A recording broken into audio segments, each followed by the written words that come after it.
How good are Florida State's freshmen and sophomores, and how much will they be able to lead the Noles during future seasons?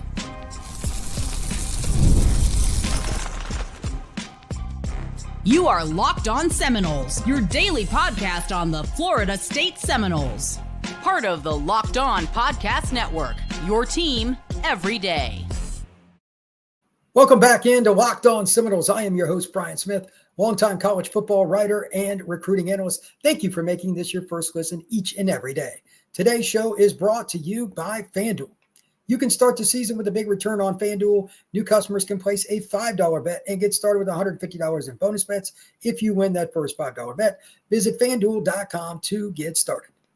Today's show is going to feature freshmen and sophomores in eligibility. There'll be a couple other guys I talk about that are older players, but like 99% of it is going to be the young guys. Where will Florida State be in a year from now, in 2 years from now, based on these young players? And it kind of helps you understand what they need in the transfer portal and in the recruiting cycle that's about to end here on December 4th, plus next year's recruiting cycle as well. When I get through at the end of this, I'm going to ask these same 5 questions I'm about to give you now. I want you to hear them.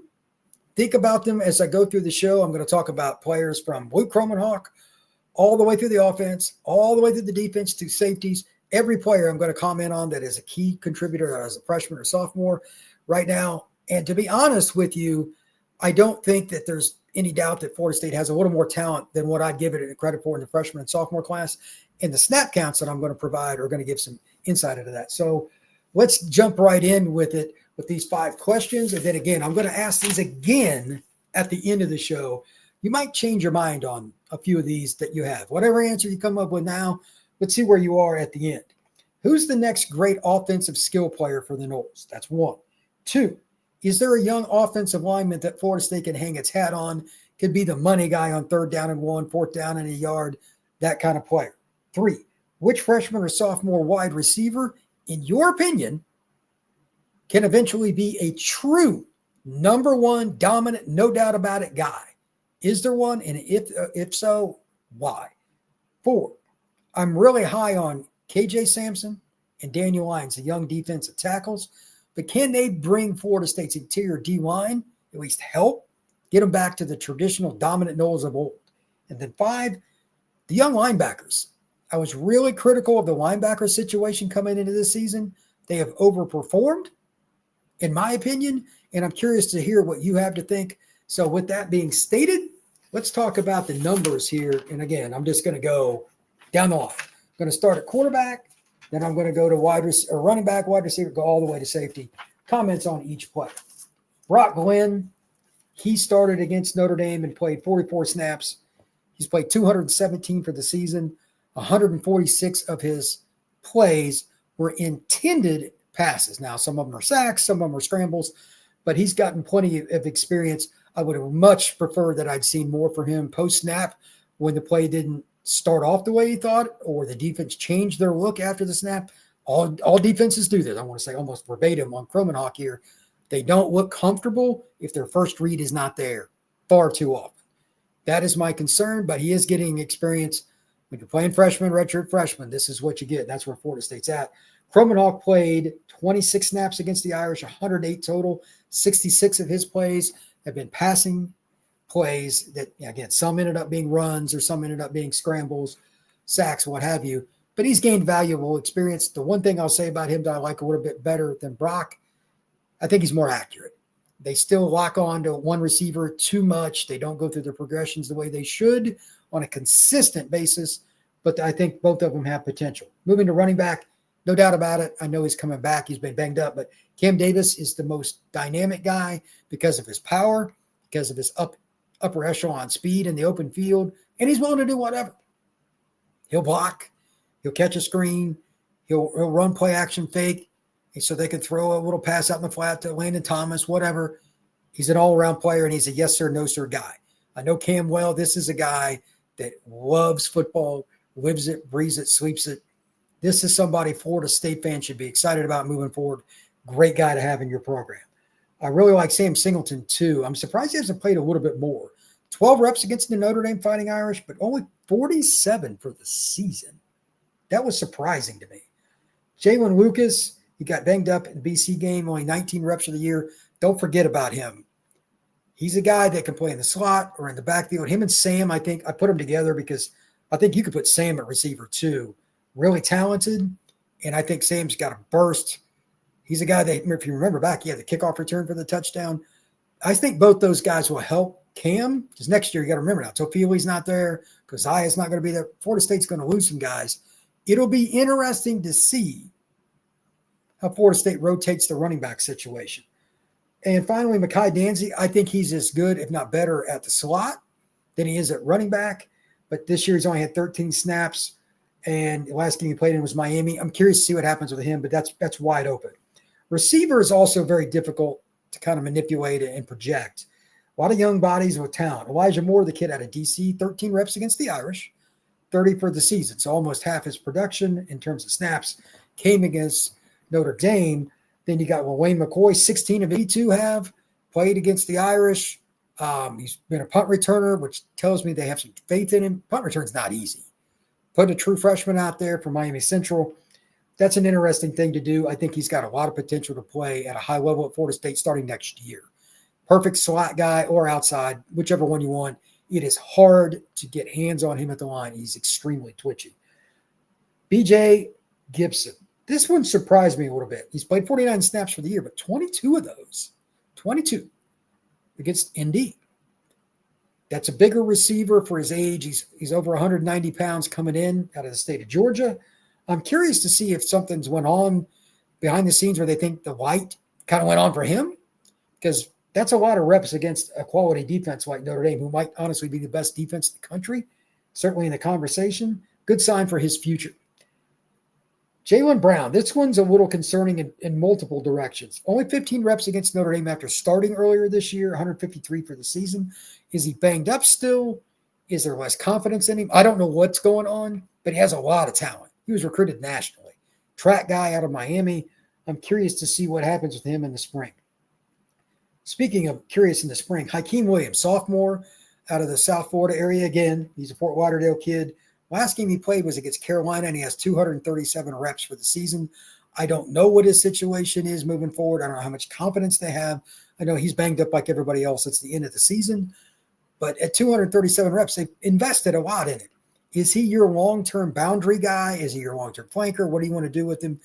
He needs a big spring, and he really needs a big game against Charleston Southern if he could play. But we'll see who gets on the field. I don't trust any injury report right now, zero. I have no interest in those. Tight end might have the most promise of any position on the roster. Two freshmen are really playing a lot, Landon Thomas and Amari Williams, and I think both of them have NFL potential. Amari, 28 reps against the Irish, 109 for the season. Probably your more traditional flex tight end. Needs to get bigger, stronger, so he can be more impactful within the run game, whether it's a wham block, whether it's the kick out block, or just leading through the hole. I don't think he's there yet. But Landon, on the other hand, I think he's the more balanced of the two. He's not ready to be a dominant blocker as a tight end in an inline position, but he's probably further ahead than most freshmen across the country playing tight end, and he's got very good hands. Remember back, he had a game for 7 for 80, if I remember right. So he's a kid that can really catch the football, naturally athletic, and he's 6'5", 240 pounds. He's a big dude. Moving to O-line, this is my, by a mile, biggest concern. Jalen Early, his last game he played was 15 reps against Carolina. I believe he got banged up in that one, but 309 for the season. Started out at right tackle. He's moved inside, played both guard spots. I think he has the most talent / upside of these guys, just my opinion.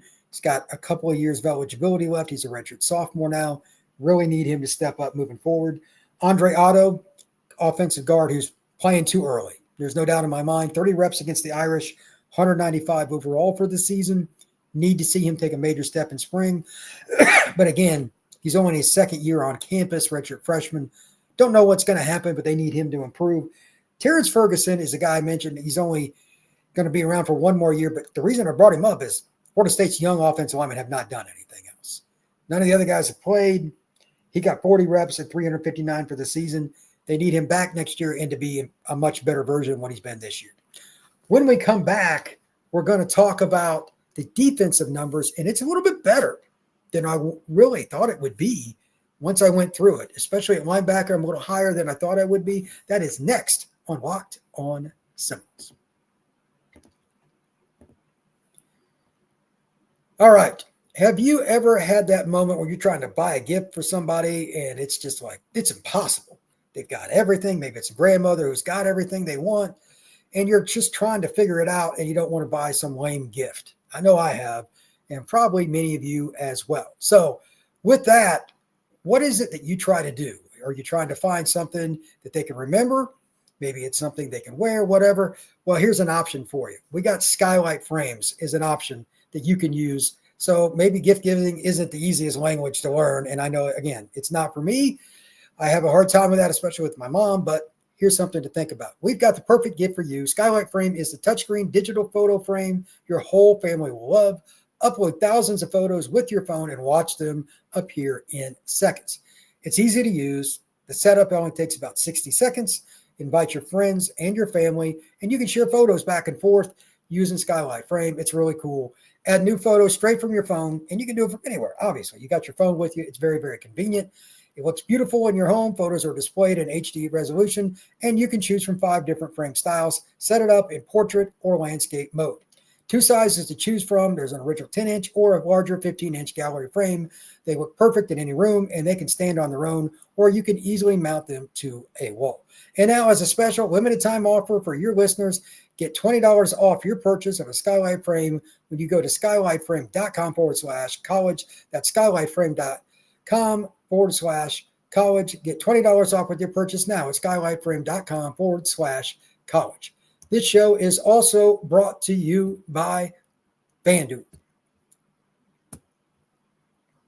Get ready to tackle NFL action with America's #1 sportsbook, because right now, new customers can bet $5 to get $150 in bonus bets on FanDuel. FanDuel Sportsbook app gives you everything you need to place your live bets on the NFL all in one place. So when you get a hunch in the middle of the game, you can check out the latest stats, view live play-by-play, and so much more on the same page where you place your bets. Just visit FanDuel.com to join today.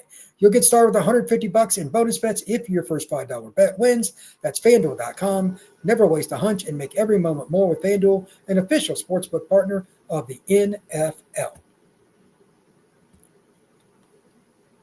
Time for the defensive notes.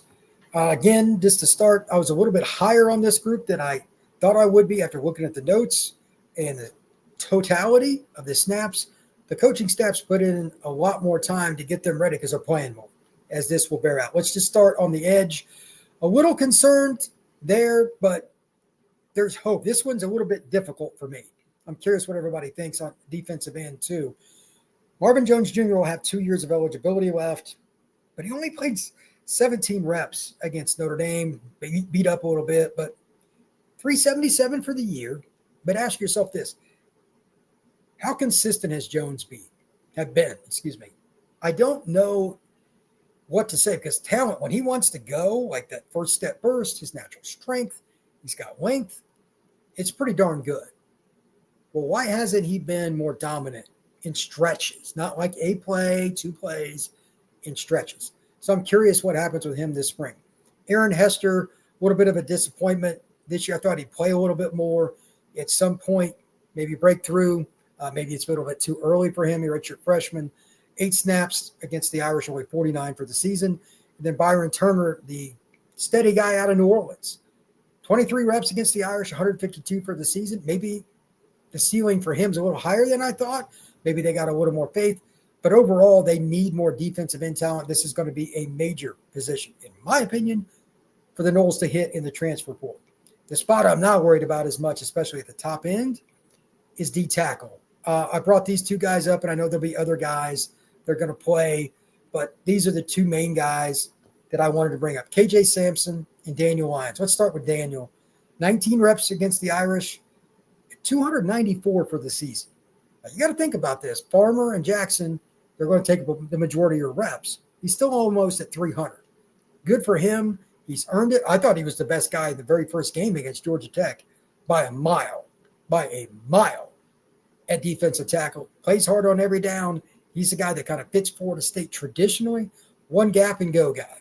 Hit the gap, create plays in the backfield. If you don't pay attention to me, I'm going to wreck your running play. make your quarterback move his feet and bring his eyes down, I'm the guy that you have to focus on. He's a pretty talented player out of high school, wasn't a 5-star or anything, but he gives everything. I love players like this. This is what Bowden's defense has had.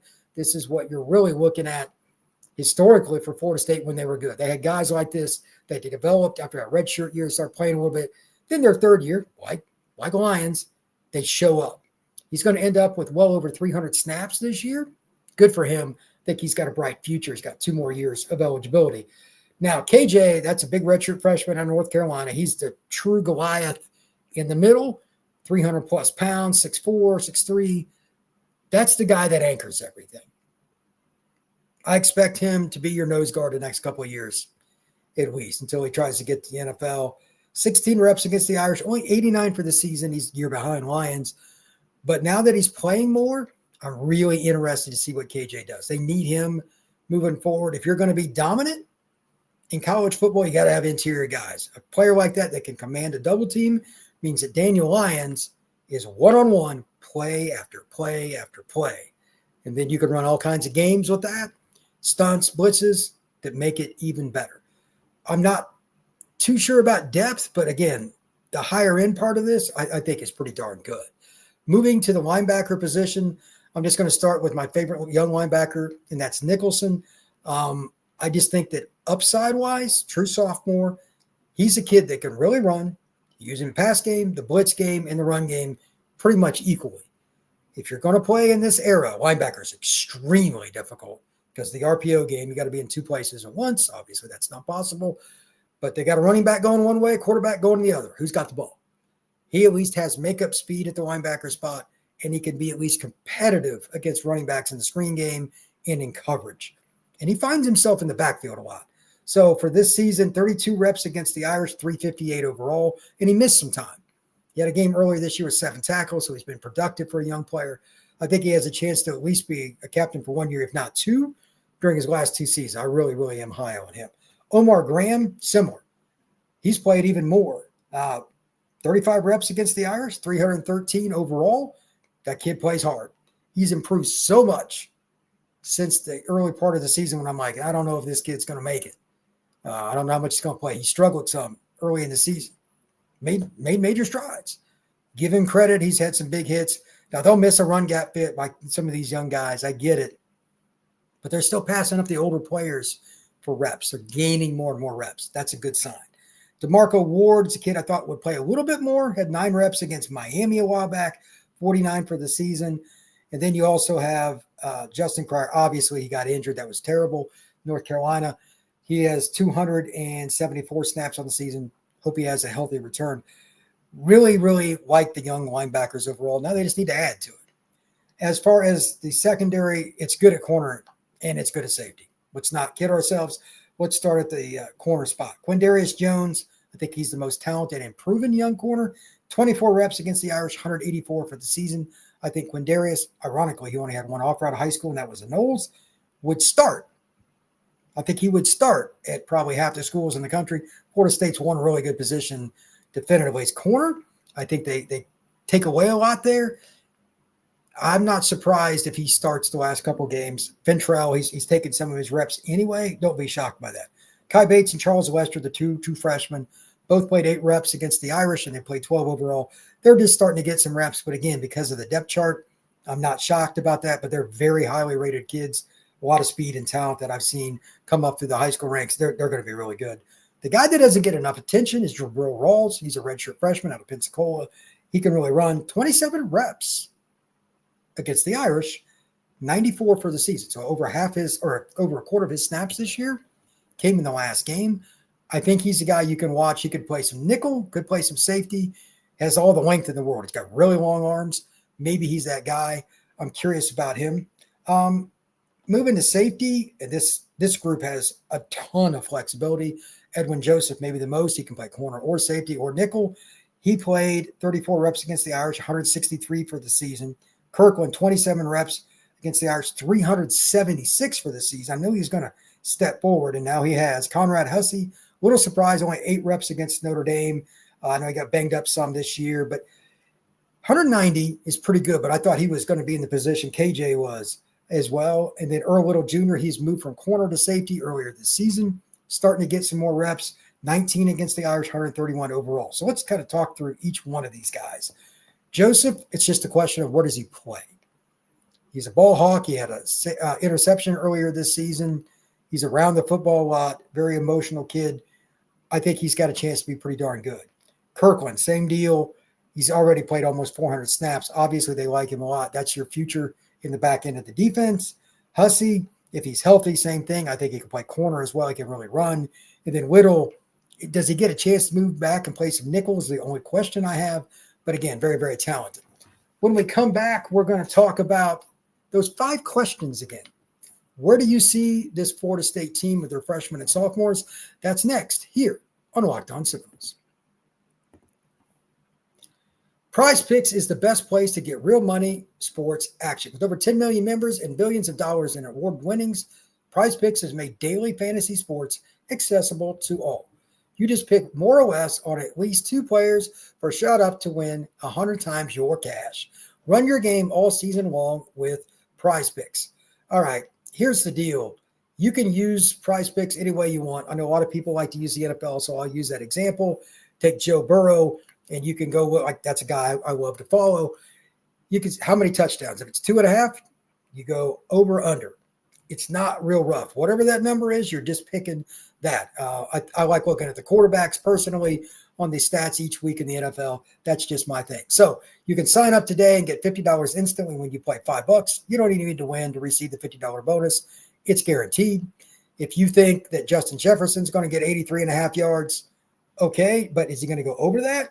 Is it under?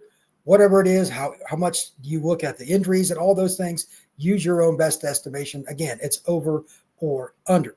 So download the app today and use code LOCKEDONCollege to get $50 off instantly after you play your first $5 lineup. Again, use code LOCKEDONCollege to get $50 instantly after you play your first $1 lineup. PrizePicks, run your game. It is really, really cool to check it out. Just download it on your phone today.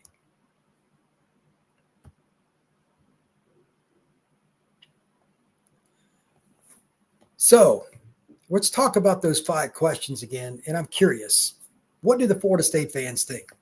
Here they are. It's all about the freshmen and sophomores.